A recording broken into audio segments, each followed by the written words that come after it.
All right, welcome back. So, today we come to the second ethical element of the Eightfold Path, which is holistic action. And it's going to overlap with Monday's holistic speech because we're talking about similar types of behavior, but it gets its own element of the path, and we'll talk about why. So essentially, our actions are considered like where the rubber meets the road in any spiritual practice. Because I think it's very easy and nice to sit around and talk about lofty ideas. But it's how we act in the world that actually impacts other people and ourselves. So this is where it gets really interesting. So, in order to be holistic, our actions need to be in line with our own deepest values. And if they're not, we'll find ourselves suffering from internal conflict and also looking back with both regret and disappointment. So, keeping in mind through this whole conversation about adjusting our actions, it doesn't mean that we're not going to like mess up in either our choice of our actions or the consequences of our actions going forward, right? Even if we're super aware. And this is part of the learning process. And I really think that switching the way we act in the world, and remember, we only need to change things where they don't work. So we keep the things that work and we, decide for ourselves what things don't work, although other people might very well tell us. Um, and then there's this learning process that's going to be trial and error to some degree. So some of the things you try won't work, and that's part of the process. So also, we can't control the outcome of our actions, unfortunately, maybe, but there's too many moving parts in the world. So even if we make what seems like the best choice, the outcome may not be what we were intending. So we just want to kind of put this out on the table and say this in advance that that's all just part of the process too. Is we can really only work to feel good about what we do and why we did it, and past that, I mean, we want to get feedback from the world, right? That doesn't seem to work with people. I'll try something else, but it doesn't mean that we weren't doing our best and making our best guess. And that's how we have to. It's brave, takes a little bit of willingness to put ourselves out there in that way. So, what we want to do is become aware of the actions we're taking, which, like, maybe we think we're aware of everything, but what I've found over time is a lot of stuff is habitual. And we're not really consciously choosing what we do all the time, especially when we get triggered. So, we want to become aware of the actions as well as their underlying intentions. So when you're about to do something, kind of considering what you're doing and considering really why, like really, what is that action intended to do, more than just, oh, that's how I was trained to behave, or that's how people should behave. That's what I see in my culture. Um, Looking more deeply than that. And then we use this as our guide to where we need to develop spaciousness and understanding in order to feel free and avoid unnecessary suffering. So our actions are so powerful. And this is now we're getting back into the discussion of karma, which is going to run all the way through next Monday. Um, this is karma. Our actions reinforce any of our beliefs, views, and intentions that underlie them. And the idea is psychologically, this is just how it works in our system. If something's strong enough for us to act on it, we're telling our own mind that it's true. Think about like once you see a heat mirage driving down the highway, you don't like try to swerve around it, right? Like once you see through something, you don't believe it anymore. But until you get there and there's nothing, there's no water on the road, it looks like there's something there. So it's like you can have a belief that's wrong, like I like I should yell at the people walking down the street not wearing a mask. because I was raised to yell at them, and that's going to somehow make them put a mask on. And it never seems to. But until we examine that behavior and what's behind it, which isn't really, it's not really wanting them to do the thing we want. It's just expressing fear, right? Which I'm not saying there's something wrong about expressing fear, but what we're looking to do is get deeper than that and sort of have what we want to happen in the world, instead of just um, running into each other in ways that everyone just leaves frustrated.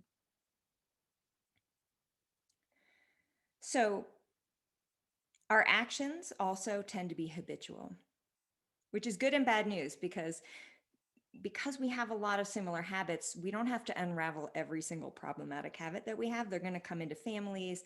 They'll be similar to each other. So that it's actually good news. But because our actions tend to be habitual, if something works for us once, we tend to use that method again for a situation we perceive to be similar.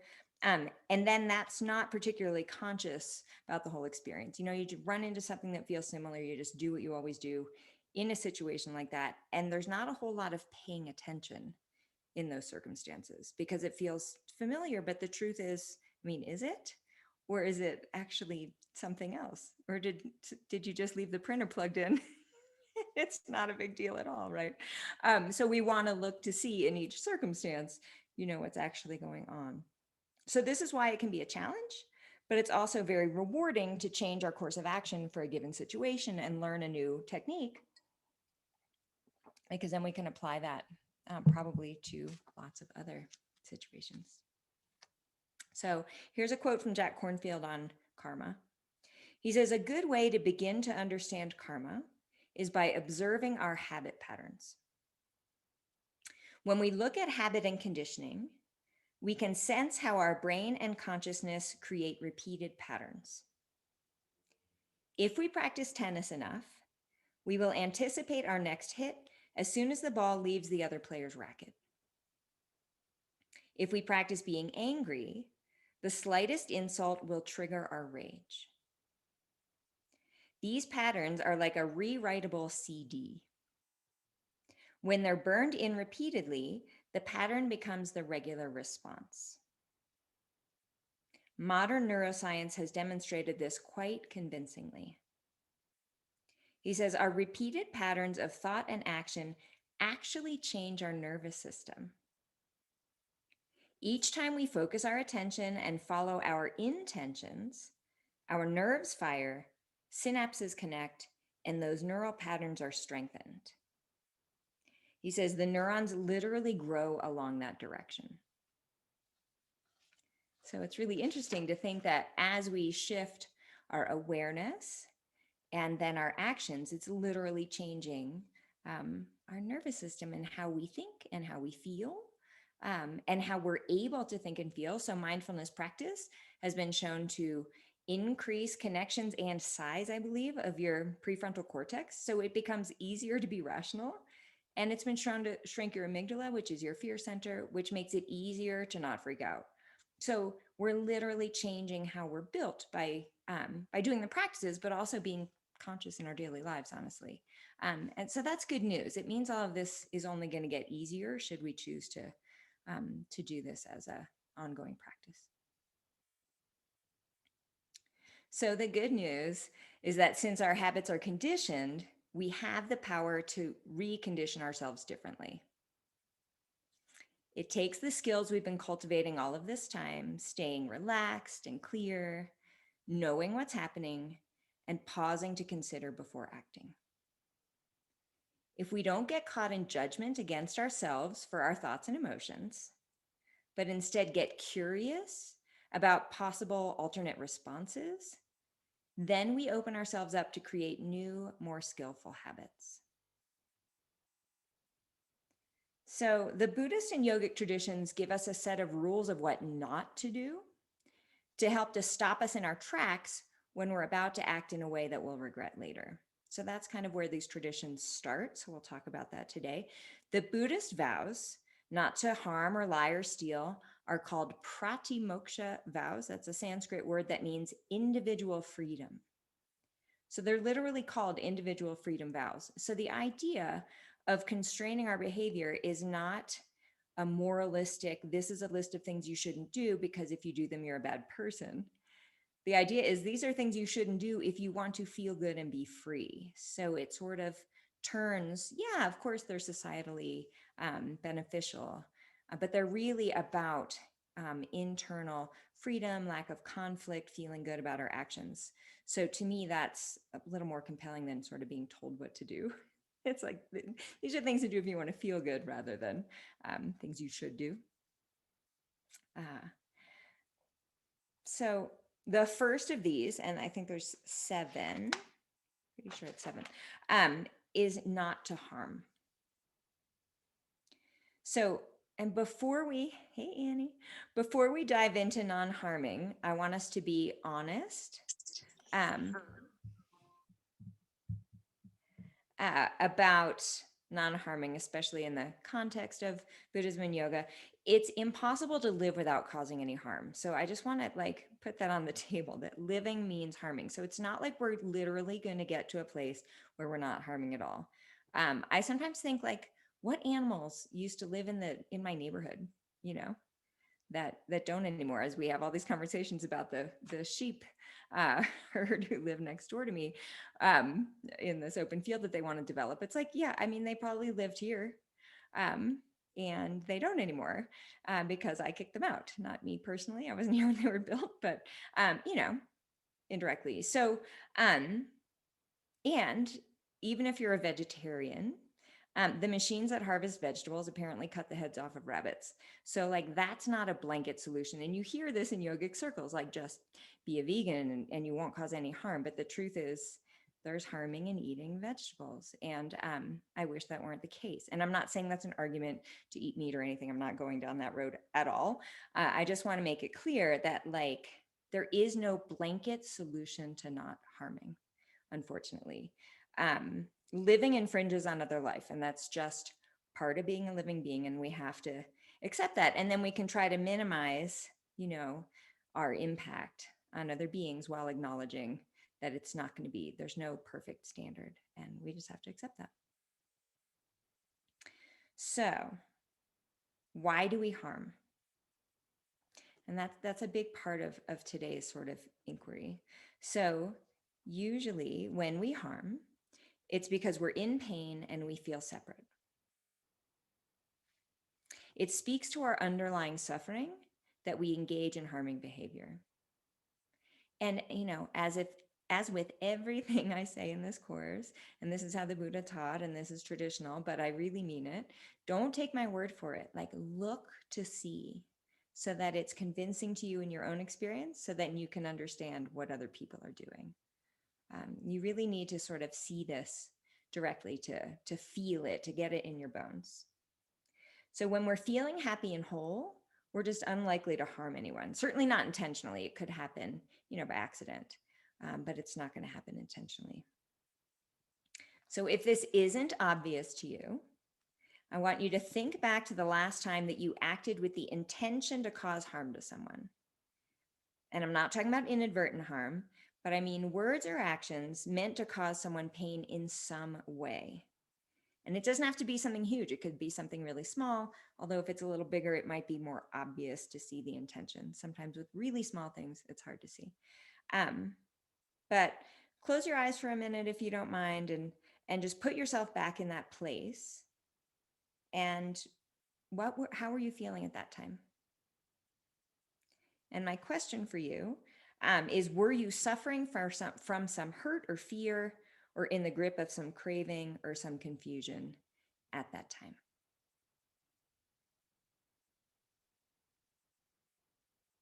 And then you can open your eyes. And hopefully you saw some sort of understanding about yourself in that moment.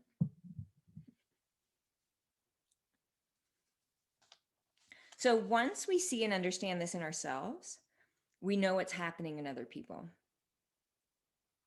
So it's like the veil is lifted, and now folks who are causing harm become at least partially transparent in that moment. Like you can just see in them, all of a sudden you're looking for cues, like, do they look stressed? Do they look threatened? You know, it becomes actually a little more interesting, right? To sort of figure out what's going on rather than simply defend, um, in some sort of rote way. Um, we know now that this person is suffering and that they're not thinking clearly. So, like, that's a really important thing to know. When someone's acting in a way that's causing harm, they're not thinking clearly. They're probably either angry or scared or confused. So then we try to like reason with them, and we might not get, the response we want. Just for example, um, they certainly aren't realizing in that moment that their harming actions are actually reinforcing their hurt or fear or craving or confusion, right? Because most people have not thought this, have not thought about this. Um, so we might even develop compassion for these people. Like, even in the moment of someone creating harm, or we might have some tenderness for, like, this person is confused. They are acting out, they're causing destruction in their own life and their own being. And that tenderness, that open heartedness might give us way more skill or ability to reach the person to stop the harm in a way where we were just pissed off and think they're a bad person. We might see less and be less effective. So, very important when we talk about compassion, I am not at all suggesting that in our compassion, we allow harm to continue. So, compassion always seeks to reduce harm when it can. But our compassion can inform our response in the face of harm. So, if we approach someone knowing that they're suffering in some way, we may be able to reach them with the right sort of kindness or understanding. And as always, there isn't a formula, and there's no guarantee that we're going to be able to diffuse a situation. But going in with some basic understanding gives us a chance to stop rather than fuel a cycle of harm. My first Buddhist teacher used to always give the example of being in a supermarket and a parent was like yelling at a child in a way that was sort of too much for the situation, whatever. And rather than, shooting a glance, a stare, or saying something, he would walk up and ask them like where something was. I could totally distract the person. Be like, do you know where this is? And the parent would be like, not want to talk to him, but he would just be super insistent and asking where it was. Some kind of chili he would use. I forget, some brand of chili. And he would just basically like totally take the attention away. And by the time the parent's done dealing with him being super annoying, he's not pissed anymore at the kid. And like, that's just an example of a skillful, sort of weird, but in his mind, that was his skillful behavior example. I don't have one of my own, particularly that's a go-to. But like distraction being something you could do potentially, maybe, in addition to offering someone care or understanding. So that didn't involve like judgment. It wasn't like, oh, that parent's a bad person, but that parent's triggered. And I know that you can only really stay triggered for so long. So I may as well just break the cycle. And anyway. So holistic action is both restraint of harming and acting with compassion or love. So first we have the kind of stopping behavior, and then we want to grow into positive behavior guidelines. So we start by restraining harm as a kind of baseline and a place to learn about our inner world of conditioning and thinking and feeling and intention. And then from here, we grow our ability to respond from a place of spaciousness and love. And remember, kindness isn't always nice, and it's possible that our response may appear quite fierce at times. But it can come more and more from a place of connection and caring rather than separation.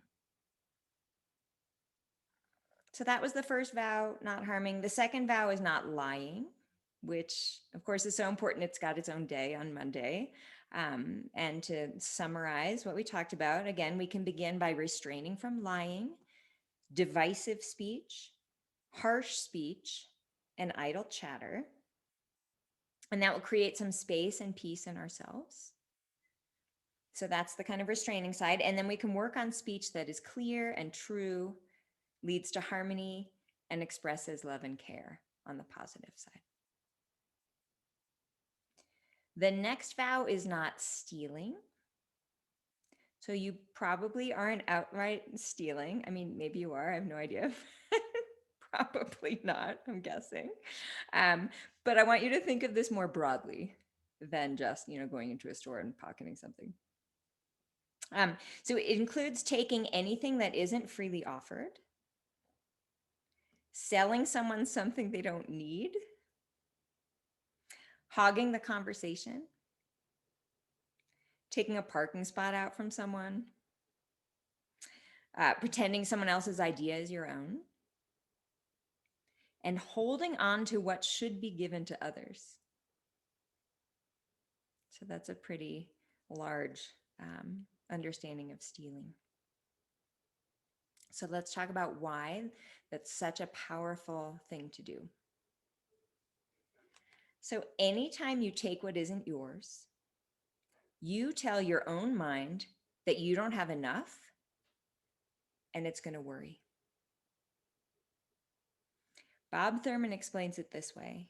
He says the feeling of wealth is enhanced when you give, not when you take, since subliminally, giving means you have enough to share, while taking means you may not be getting enough. And it's so interesting. And I've traveled a bunch in Asia, and I've had people be so generous, with me, with like, they only have rice to eat and they offer you a bowl of rice. And you're thinking, like, I have the money to eat whatever I want in this country, and you're offering to share your rice with me. Like, it's an incredibly, but like the feeling of, just offering, even if you have very little, is an incredibly powerful way to feel, right? To be willing to do that. And we don't have as much of that in our culture that I've noticed as in some other cultures, is willing to just kind of share your last thing. It's fascinating to me. So since stealing leads to complexity, fear and paranoia around getting caught, and then we've been talking about this too in terms of karma, the concern that other people are taking from us because stealing seems normal. So that's, that kind of interesting side of karma, plus the fear that we don't have enough, as we just talked about. Not taking what isn't freely given leads to honesty, contentment, and generosity. Generosity gives the feeling of abundance, plus, of course, connection to others. And, there's all these stories of people who went to India to study with the Dalai Lama or whatever, and they're in Dharamsala, and they come to one of these teachers and they say, I'm down to my last $5. And the teacher says, you better give that away right now. If that's what you're talking about.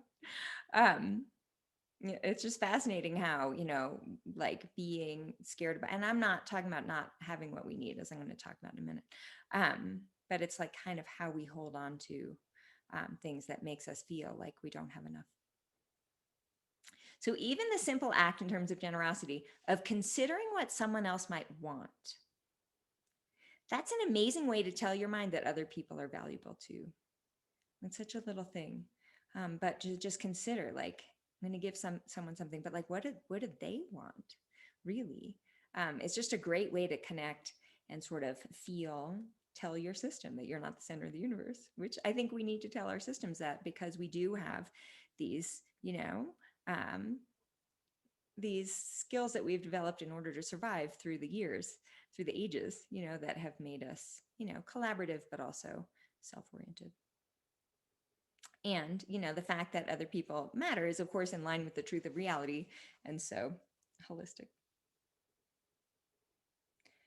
So another area covered by the vows is sexual misconduct. And this is pulled out as one particular area in particular because it's so easy to hurt someone in the context of sexuality. So it's worth giving some extra attention to. And the question is, how can we use sexuality to value other people instead of harming them? And again, like everything else, I recommend sort of getting subtle with this. I mean, there's the obvious actions like cheating or non-consensual sex, right? But like, I mean, for most of us, I think the really blatant stuff probably isn't happening, but we can look at the more subtle stuff and see maybe ways that we can improve our relationships. Another rich area is that of not harboring ill will. So sometimes the language is old because these things got translated, a long time ago, but not harboring ill will includes staying angry or resentful rather than engaging in forgiveness or other healing thoughts and actions, essentially. So this can take a lot of work, honestly, I think, and it's incredibly worthwhile.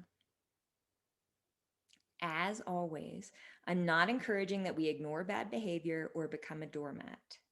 That wouldn't be non harming toward ourselves. So that's not what I'm saying. But forgiveness is actually a position of strength that says rather than carrying around resentment and blame, I'm going to deal with difficult situations as best I can with the potential for communication, resolution, and healing.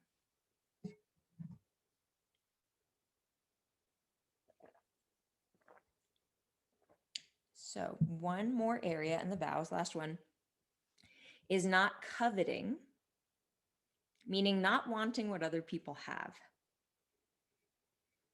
So this doesn't mean we shouldn't aim to get what we need, and it doesn't mean we shouldn't aim to get what we want.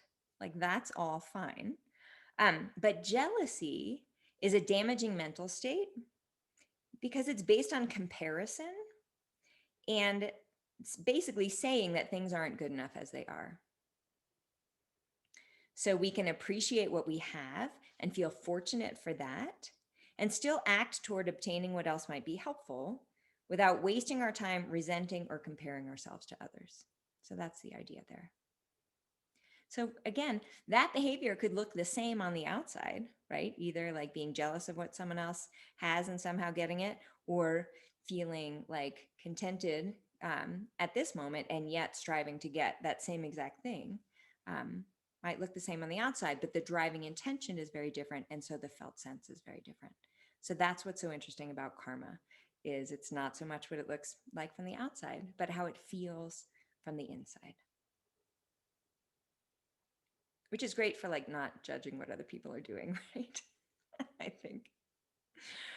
So we can use our actions to lead us toward feelings of transparency, connection, community, abundance, and openness.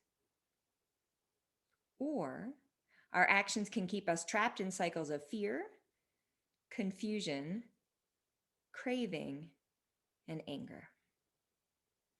And really, it's up to us. Without working on ethical action, we have the potential to spend our lives regretting the past and worrying about the future. And there isn't really a way around cleaning up our actions if we want to feel relaxed and happy.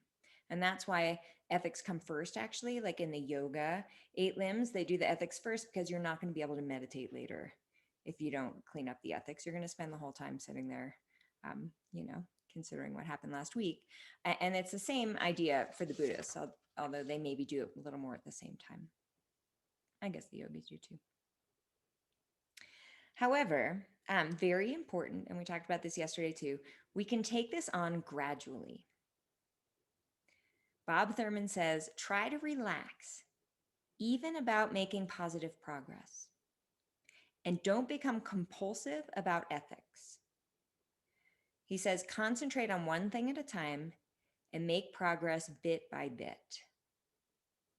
He says, never get all determined to make an unrealistic amount of effort in too short of time, then fail, then get disgusted with yourself and abandon all positive intention. So this is true of the entire path, all of this stuff, just like little baby steps here and there as you see opportunities. And then it's not heavy and it's doable, and the gradual change is what tends to stick as well. So, and you see people just, go out. My ex-husband he was a yogi and went through it and meditated long before I did. And he would just go out and like give away everything in his car. He'd be in Denver and he'd give these like flowered silk shirts to homeless people and his yoga mat. And then he'd have to buy all new ones. And I was like, why don't you just give them the money? Like, they don't want your silk shirts. I mean, maybe they did, but, it just wasn't well thought out. Right. So instead, I mean, and grand gestures are beautiful, but really, I think small incremental changes are what tend to be the most hopeful. So this is a key point, as I said, not just for ethics, but the entire path. Don't expect everything to change at once. It took all the years we've lived up till now to create our current habits.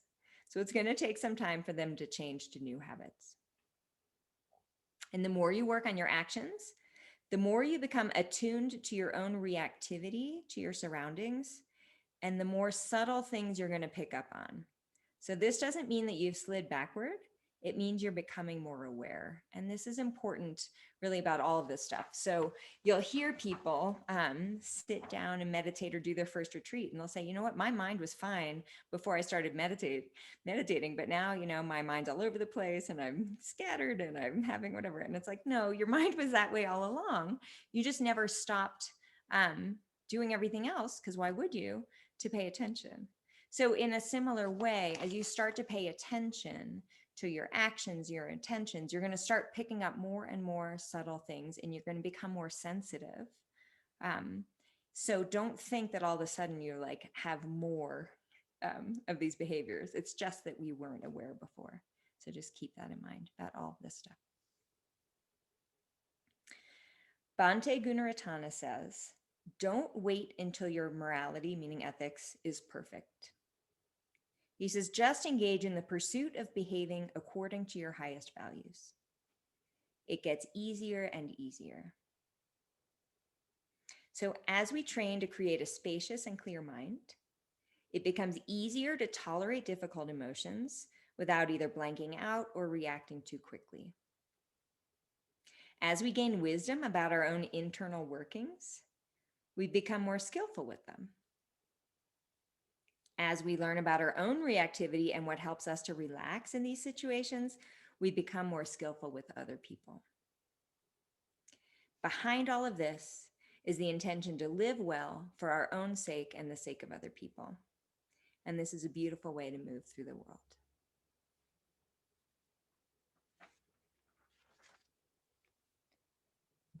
So any thoughts about any of that?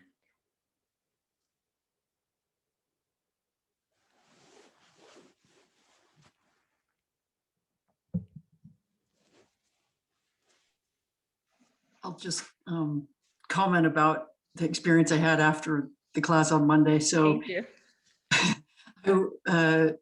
It wasn't even like 1 hour after the class that my sister called me, and she and my niece had decided about a month ago or so to go ahead with my niece's wedding, which is going to be in New Hampshire, and we have to travel to get there, et cetera, et cetera.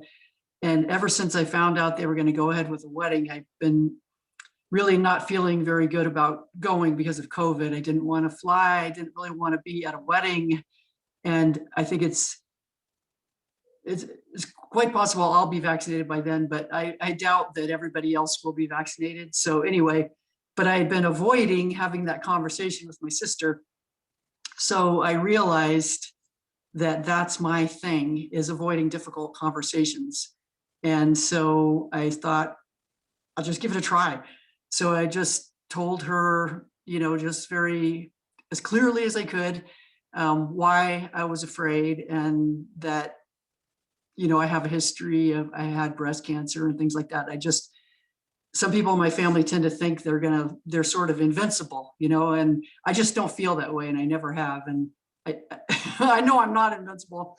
So I just said, I'm really sorry, but I'm just not sure I'm going to be able to go to the wedding.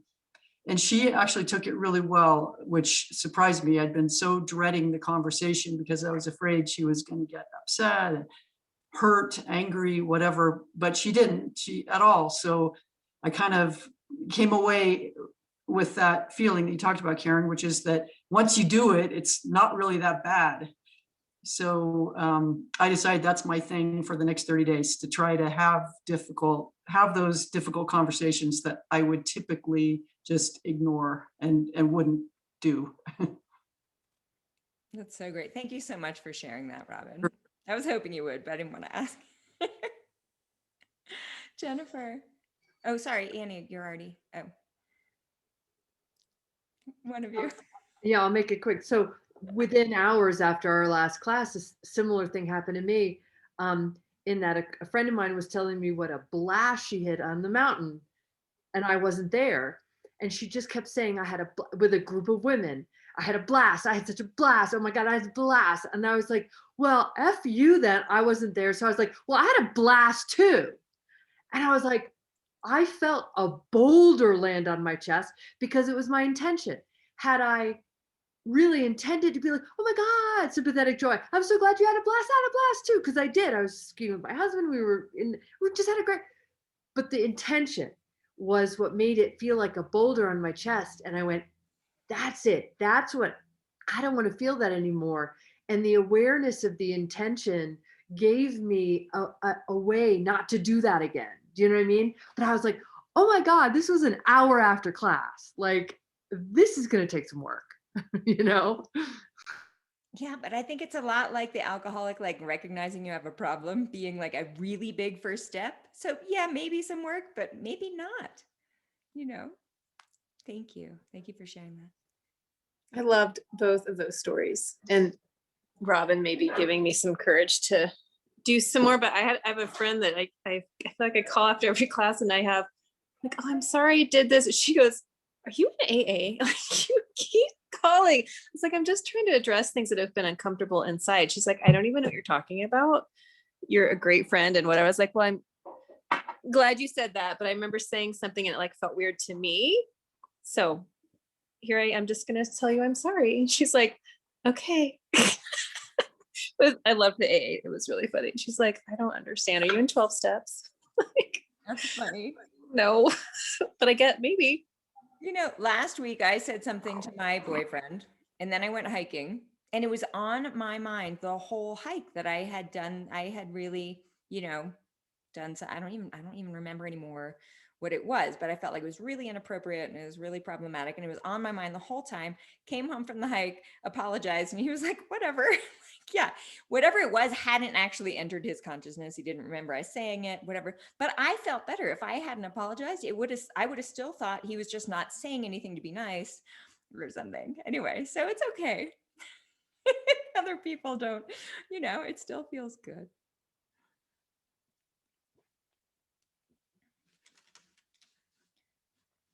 So let's do a little practice.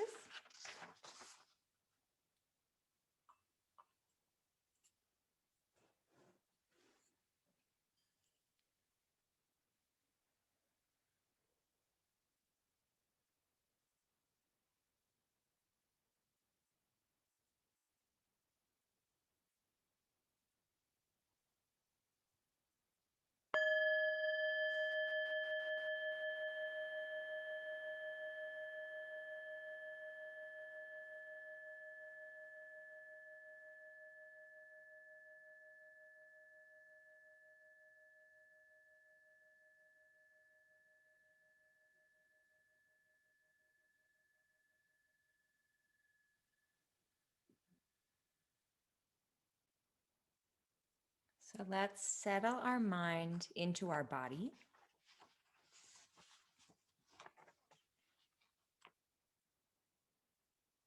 Maybe feeling the entire body at once to just kind of settle into that field. Relax into the field of sensations. Locate ourselves here, embodied.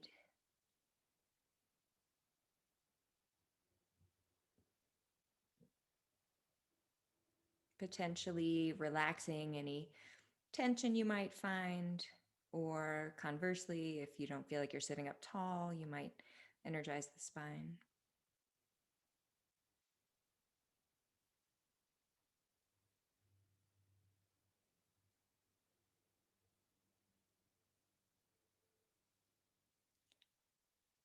And throughout today's practice, as we talked about last time, maybe keeping some percentage of your mind in your body so that we stay grounded, connected, somewhat relaxed.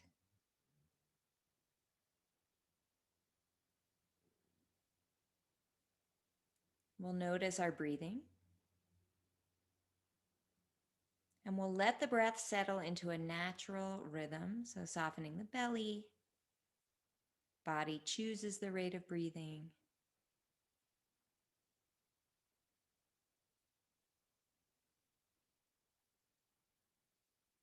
And again, throughout the practice, as we do different contemplations today, you might check in with your breath from time to time. And if the breath starts getting less relaxed, you could relax the belly again and allow the body to breathe fully. And when I say fully, I don't mean long, deep breaths. I just mean in the way that the body chooses to breathe when we're relaxed.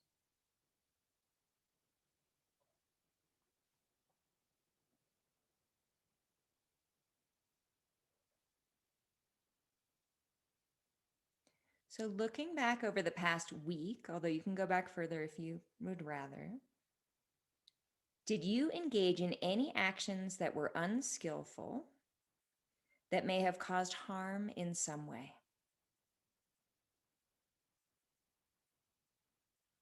It doesn't have to be something dramatic, and it could possibly be something quite small.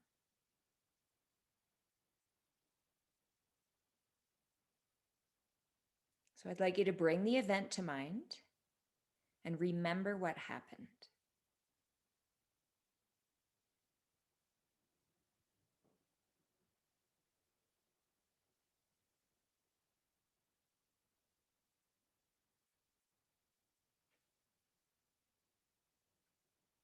I'd like you to, excuse me. I'd like you to generate a feeling of regret. And I'll talk about this a little bit more.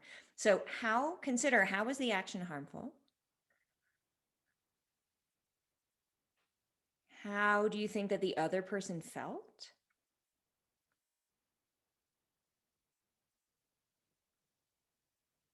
And how did you feel?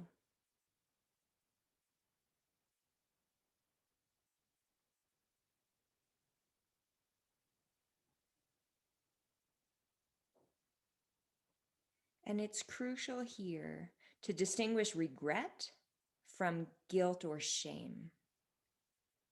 So guilt or shame are heavy. They're kind of self-obsessed. They paralyze us and they make it difficult for us to change. Instead, I'd like you to practice generating remorse or regret, much lighter experience. So remorse or regret would be a simple acknowledgement of the unskillfulness of the action to help reorient us toward what we value. A simple reminder that our actions have consequences and that we can improve our lives and the lives of others by altering our behavior.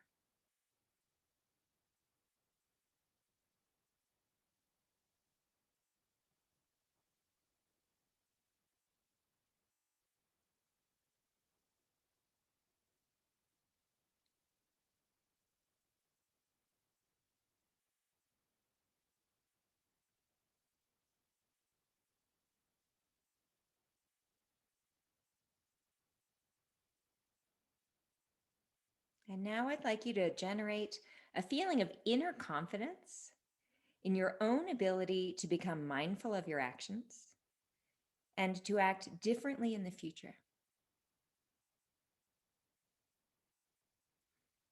A confidence that the effort you put in to act skillfully will benefit yourself and others in a significant way.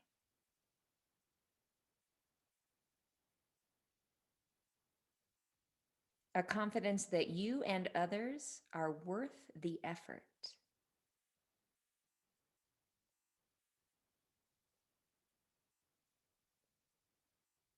Build up a sense of inner strength acknowledging that only you can improve your actions and that you have the capacity. That by engaging in your life, you can turn toward what you value, one moment at a time.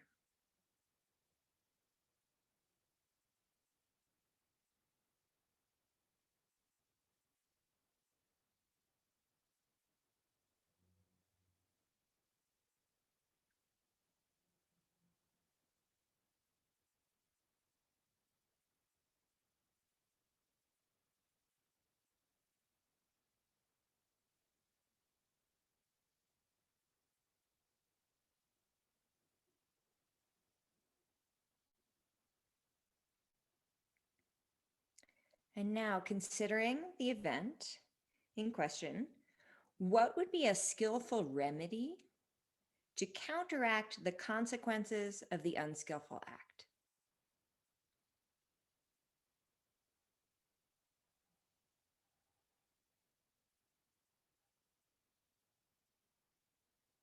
So, in this particular situation, would it be helpful to apologize? Or could you make some sort of amends?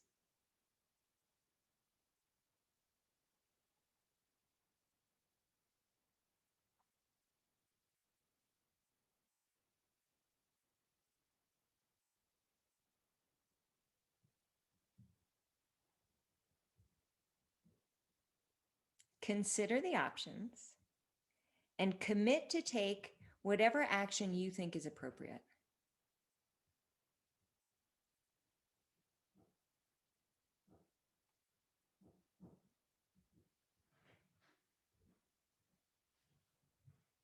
So maybe the remedy is external and you actually approach the person in some way. But in some situations, an internal remedy may be more appropriate. Like maybe you don't actually say anything to the other person and it's all internal. So you decide, what you think is most appropriate for any given situation. It doesn't have to always be involving the other person.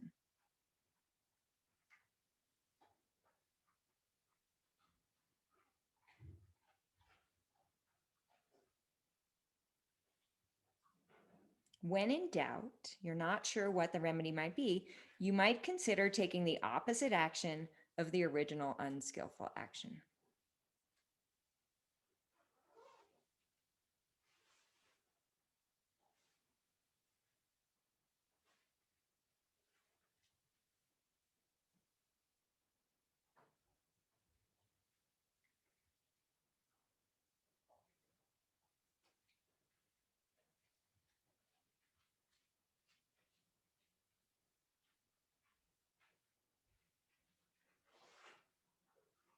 Now I'd like you to generate resolve to avoid further unskillful acts.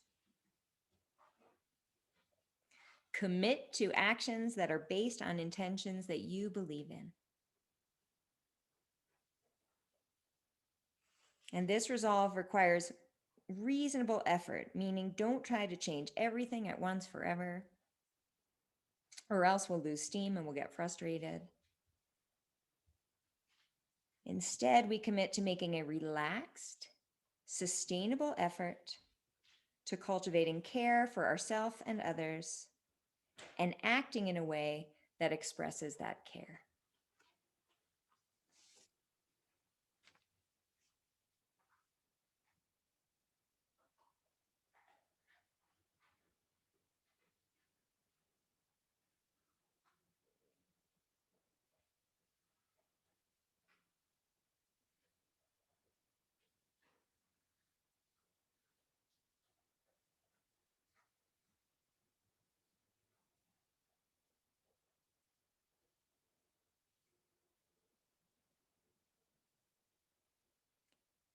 And now to put down that whole event and move on, we're going to do something I really like to just kind of help put something down. On the inhale, I'd like you to gather your attention up. And on your exhale, relax. And one more time, inhale, gather your attention. And exhale, relax.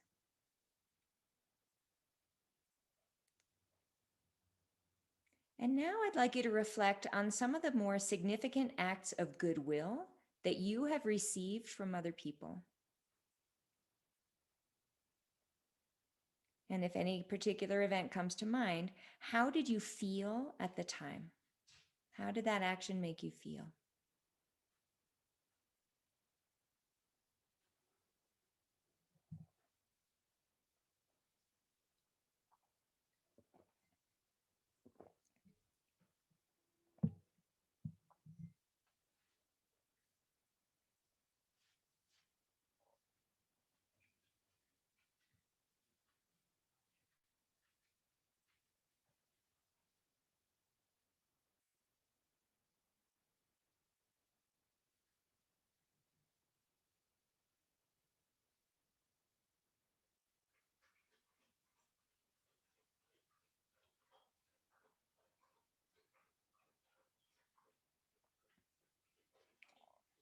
And now I'd like you to reflect on some of the more significant acts of goodwill that you have offered to others. And when a given event or action comes to mind, how did you feel at the time, and how does it make you feel now too?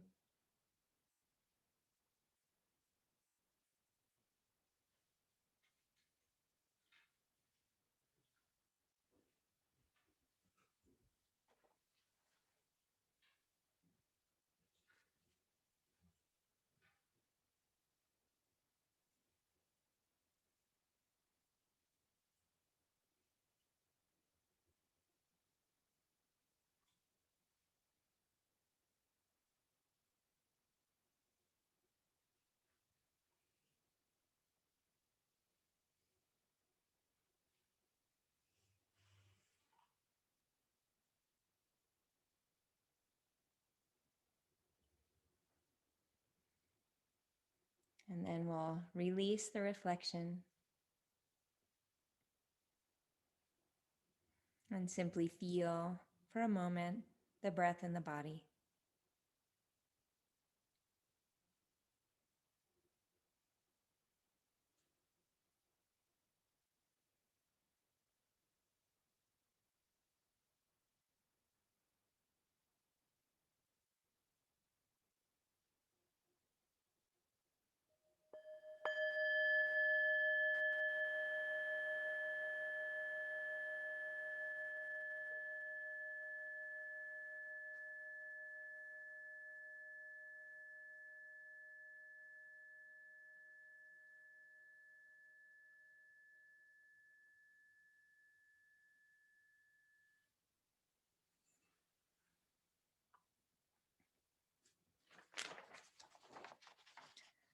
So any questions or comments on that experience?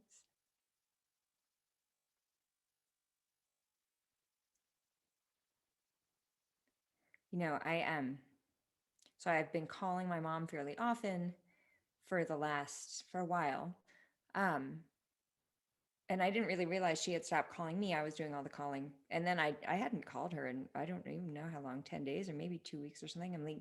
I just wasn't paying attention and I got busy. So I called her it must have been yesterday. And she said, I thought you were on meditation retreat because I hadn't heard from you.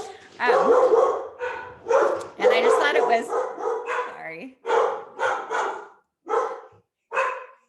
I thought it was so interesting. So I felt terrible. It wasn't intentional. I really just kind of lost track of time. And I didn't apologize at the time. I felt super triggered because it's a historical feeling of mine to feel bad about not sort of living up to how, what she needs from me or something.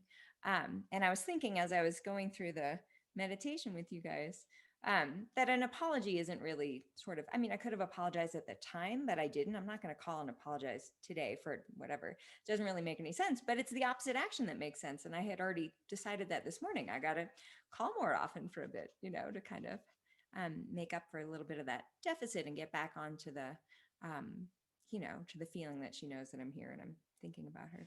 But anyway, it was just so interesting that it's not always an apology. Sometimes just taking the opposite action feels like the right thing to do. And also know that nobody's telling you what the right thing to do is. I mean, that's what I love about all of this stuff. It's like what feels good to you given who you are and you know the people involved and all of that. So it's really not at all formulaic.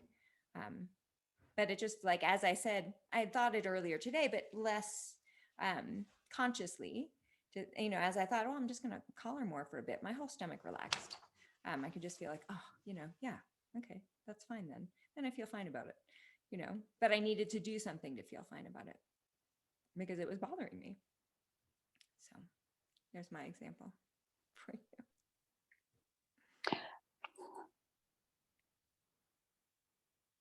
Kelly. Yeah. So in that meditation, when you were talking about guilt and shame and how that is just such a block, and try to imagine bringing that up to just remorse. And what was the other word you used? Regret. Regret and remorse. That's powerful. That was so freeing. And I felt like that you can see more clearly, and you like, yeah, that was really good. I like Great. that. Thank you. So the understanding is we're more neuroplastic when we're in a positive mental state, and guilt and shame then make it harder to change our brains or really change anything at all. And it feels terrible. Yeah, terrible, terrible. Thank you, Kelly. Anything else from anyone? Okay, I have your quotes for today. So first, Dorothy Day. She says, we must lay one brick at a time. Take one step at a time. We can be responsible only for the one action of the present moment. But we can beg for an increase of love in our hearts that will vitalize and transform all our individual actions. And then the next one is about social action, social justice, but really I think counts for everything. This is Molly Ivins. She says, so keep fighting for freedom and justice, beloveds, but don't forget to have fun doing it. Be outrageous. Rejoice in all the oddities that freedom can produce. And when you get through celebrating the sheer joy of a good fight, be sure to tell those who come after how much fun it was.